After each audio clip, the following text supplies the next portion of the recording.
I'm staying celibate in 2026. Financial celibacy, it's the new thing that these young men are focusing on when it comes to dating. If the man is handsome, educated, has money, but still single, then what could be the problem? Now, I don't know about y'all, but I'm going into 2026, no kids. Opinion, a lot of women require a man to meet their financial needs, but they can't meet a man's needs, and his needs are actually free. Why are some men choosing to be more cautious about spending money in modern dating? As expectations around relationships continue to change, more people are questioning the financial and emotional costs of investing before commitment is established. For some men, financial independence means setting clearer boundaries and making sure spending reflects genuine commitment rather than expectation. But is this simply resentment, or is it a broader shift toward more intentional dating? Today's video explores that perspective and examines how money, commitment, and modern relationship expectations are changing. Opinion, a lot of women require a man to meet their financial needs, but they can't meet a man's needs, and his needs are actually free. He wants you to be loving, respectful, caring, kind, loyal, show some affection, actually initiate sex here and there, show him that you want him, know how to say I'm sorry, take some accountability, listen whenever he speaks. And you can't do any of these free things, but you expect for that man to provide your lifestyle. Take care of your friends whenever y'all all go out and about, because that seems to be a new thing going around. Make sure that you are taken care of. Your hair's done, your nails done, you got a new car, your rent paid, all your bills is handled. But you can't meet any of his needs, and his needs are actually free. Really? When I say that shit out loud, don't it sound silly? Financial celibacy, it's the new thing that these young men are focusing on when it comes to dating. And as Unc, I just want to say I'm proud of y'all. We always hear women say, my body, my choice. Rightfully so. But as a man, you should be able to say, my wallet, my choice. Side note, you should also care about your body as a man. Don't just go around and sleep with anybody. Have respect for yourself as well. Now back to what I was saying. Your money's a part of your value. As a man, you had to get up and go earn that money.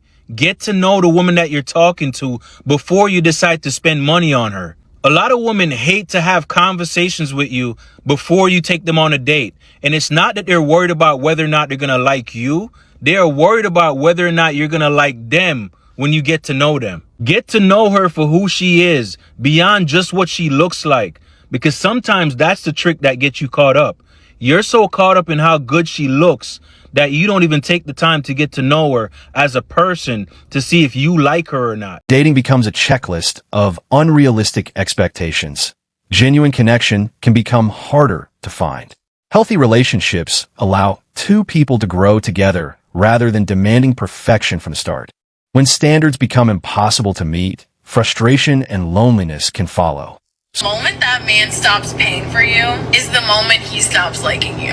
Let's talk about it. It was like weekend 2 of this guy and I hanging out, and I will never forget, we are in the line of Chick-fil-A and he like lets me order first, but he's like keeping the distance, so I just pulled out my debit card and paid for my meal.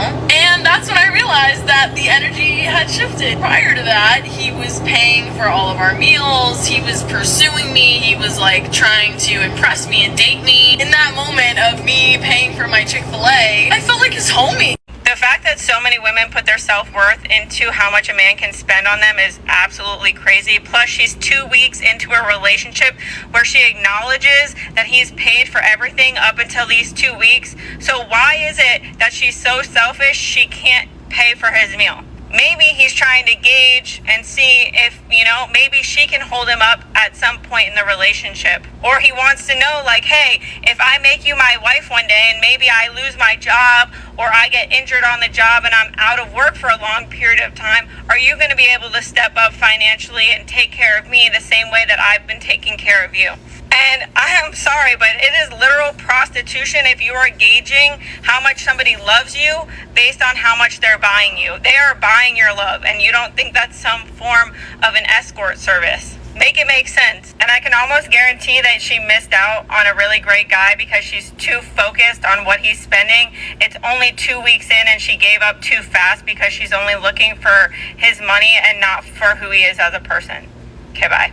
I just watched this woman's video and she was giving her dating experience here in 2026. She said she was dating a guy and she told him that she was celibate. The guy inquired about her celibacy, and she said, you know, that's just something she doesn't want to just share with just anybody, basically.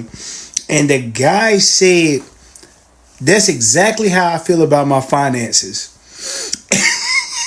People in the comments were saying male financial celibacy, and I think that's absolutely hilarious. This must be a new thing.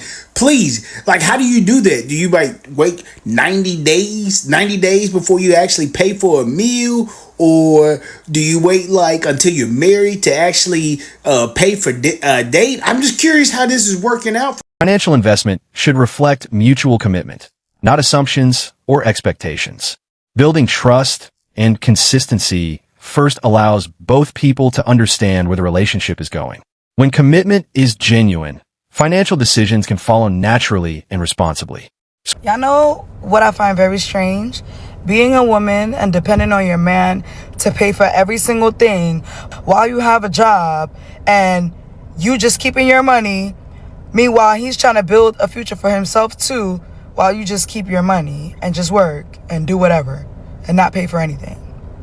I find that very, very fucking strange.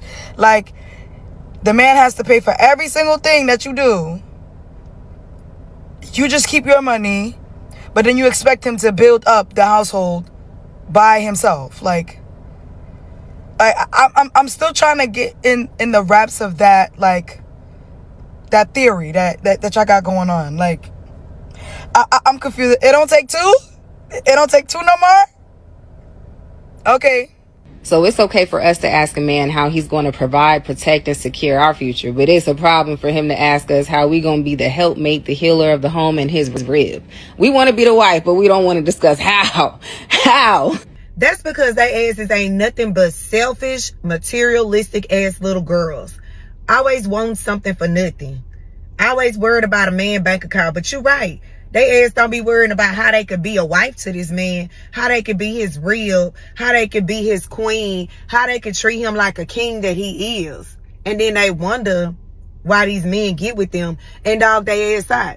Because guess what you doing? You dogging him out by taking money from him because that's all you want. So since that's all you want, he give you a little bit of it and he do what the hell he want to. Huh. Baby, I want a king because I'm going to be his queen. Checkmate. Well, I'm not going to pay the check if you're not going to sleep with me. That doesn't make any sense. What do you mean? Like, I mean, okay, like... Okay, well, you don't have to be weird about it. It's just like, I'm not really sure. Like, I don't think... You wasted my time already, and the whole thing's kind of a waste. Wow. I mean, nobody really disrespected me like that before. Like, I don't know what the heck. You have to be dramatic. That is not dramatic. Like, do you literally hear what the fuck you're saying? You literally just told me that you're not going to pay the check if I don't sleep with you. So you were coming, like, that was your whole intention? Like, I feel like I was, from the day we met till today, I never gave off, oh, I'm like the hookup girl. I just think you're like a drama girl.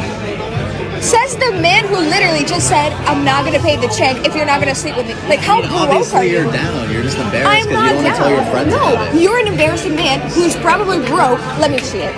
You know, honestly, like, I don't even want to be a part of this. I'm just going to, like, how much is it? We're literally having this whole fight over $130. Wow. Cheap ass man. Blaming one side by default can prevent meaningful accountability. Genuine self-reflection begins when people are willing to acknowledge their own mistakes rather than placing responsibility entirely on others.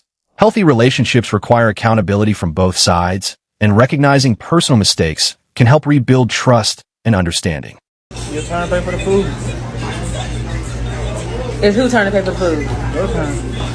Why would it be my turn to pay for the food when I'm here with my man? Because I always pay for the food. I can't hear you, what? I always pay for the food. You always pay for the food? Yeah. I always pay for the food. I ain't paying for it today. You not paying for it? You know, it's your time. It's only $50. I pay for it. Well, pay for it. Why would I have to pay for anything if I'm here with my man? You are my man. You're supposed to pay for everything. I done pay for everything else, so you can pay for the food. You what? I done pay for everything else. So I gotta pay you. I gotta go in my pocketbook and get out $50. You can't pay $50. Okay, well I'm leaving then. What? Oh, but you might as well go ahead and call the server and see who gonna wash dishes because it ain't gonna be me. I'm not paying $50 for this. What? I ain't either. You ain't either? I'm paying for this. He said he's not paying for it. So what he needed? What he said that I'm the woman. He been paying for everything all weekend, and now he want me to pay for it. And it's only $50. Give that some so he can. It's only $50. So what you think? What you want me to pay for it? Nah, he need to go wash dishes or something, right? Oh, okay. I mean, we got plenty of dishes right there. No, because I'm not paying for this. It's only $50. Huh? Broke women love calling men broke for shit that they can't even afford. If they're broke, then what are you? What are you, boo-boo? It's always the broke folks that love to call people broke, just so y'all know. I'm staying celibate in 2026. Like, unless the heavens open up and my wife comes down and falls into my lap, I'm not dating nobody. It's not worth it. My heart hurts. You know, I don't want to do it anymore. I don't want to do it anymore. Finding out that someone doesn't want a serious relationship after investing significant time and emotion can be frustrating. Clear intentions from the beginning can prevent unnecessary confusion and disappointment. When communication stays vague, choosing peace and stepping back can be healthier than continuing a one-sided situation. Unfortunately, I get messages from women saying things like, it's 2026, we don't care about men, we don't care what men want. We hear a lot about toxic masculinity, but what isn't spoken about as much is toxic feminism and the damage that that's done. And this is a prime example of that in action, where we see women living sadly in somewhat of an echo chamber where there's so much resentment towards men. And it's not women's fault, by the way, it's not men's fault. It's society and the way we've been conditioned and how we're now kind of pitted against each other. And the fact that some women are being so triggered and so offended by what I'm saying, which to me isn't very controversial at all, actually. I understand why in this climate in society, why some people might perceive it as controversial, but ultimately I'm just trying to encourage people to have happy, fulfilling relationships with each other and with yourself. I think those people just need to pause and think about why they're being triggered by this. What narrative have women been fed to make them believe that greeting their partners nicely with a hug and a kiss when they're coming from work, for example, is oppression? There just seems to be so much anger towards men, and I get it. There are bad men out there, I know that. But there's a lot of really, really amazing, great men out there too. You don't have to live a life full of resentment and anger towards men and feeling the need to be hyper independent, unhealthily independent, in this constant struggle mode, this survival mode where your nervous system's completely out of whack. Appreciating the man in your life is not a weakness on your part.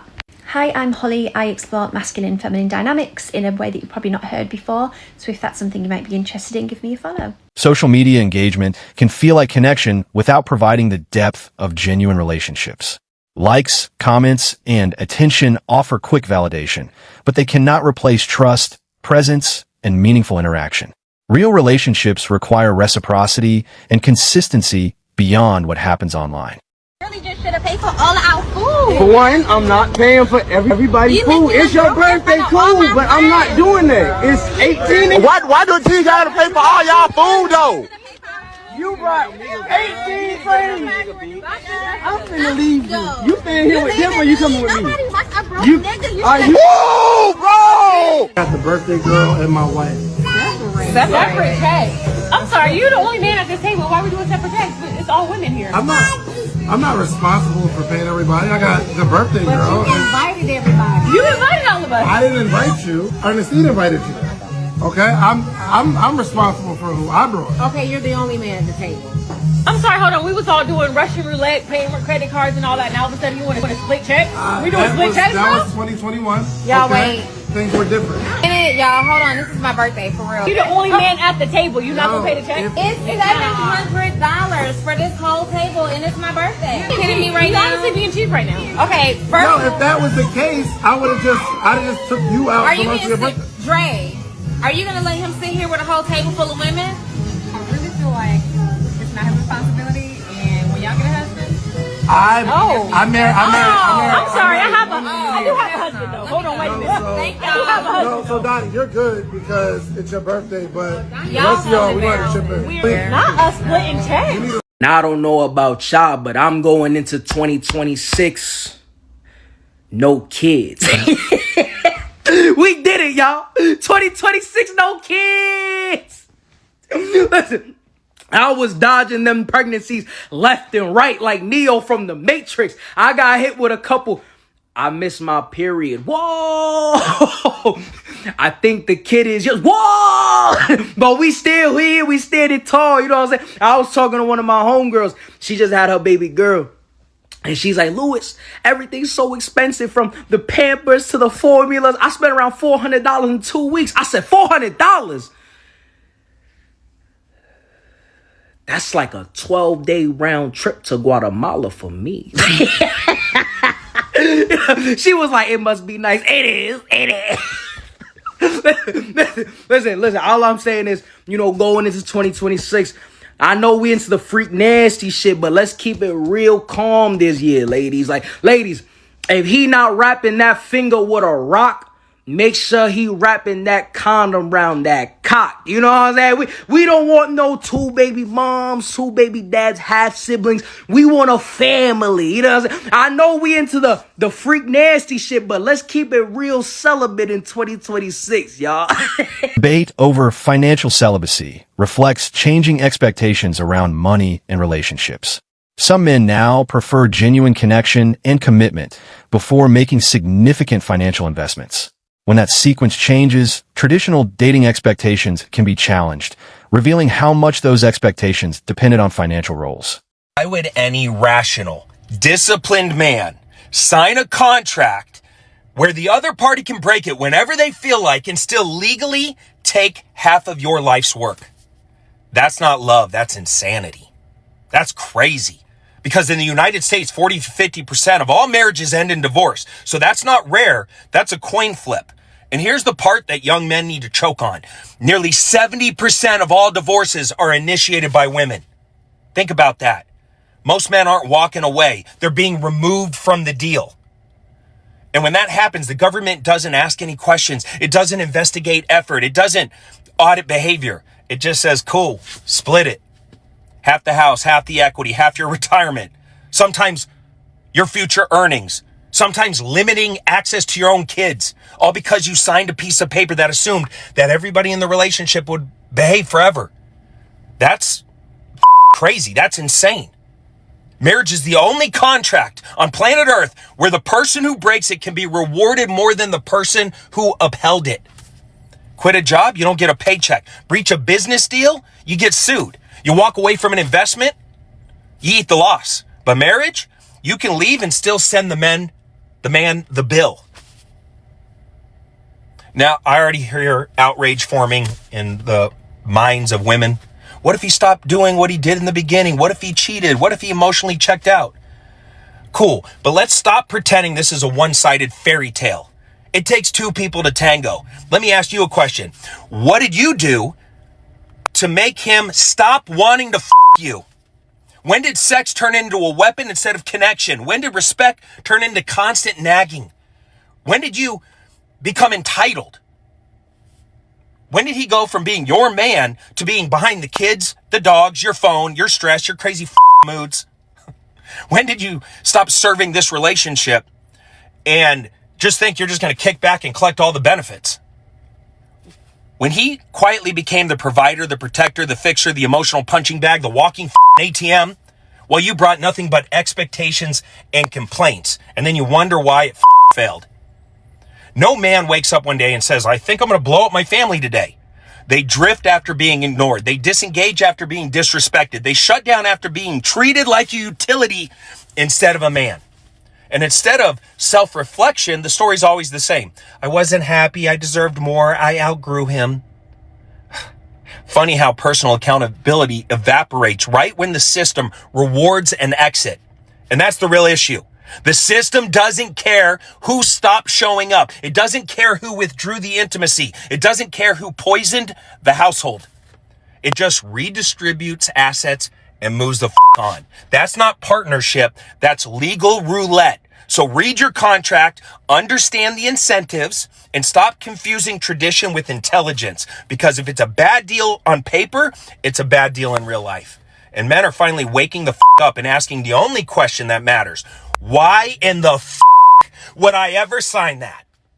Spousal support can become controversial when financial outcomes seem disconnected from each partner's actual contributions during a marriage.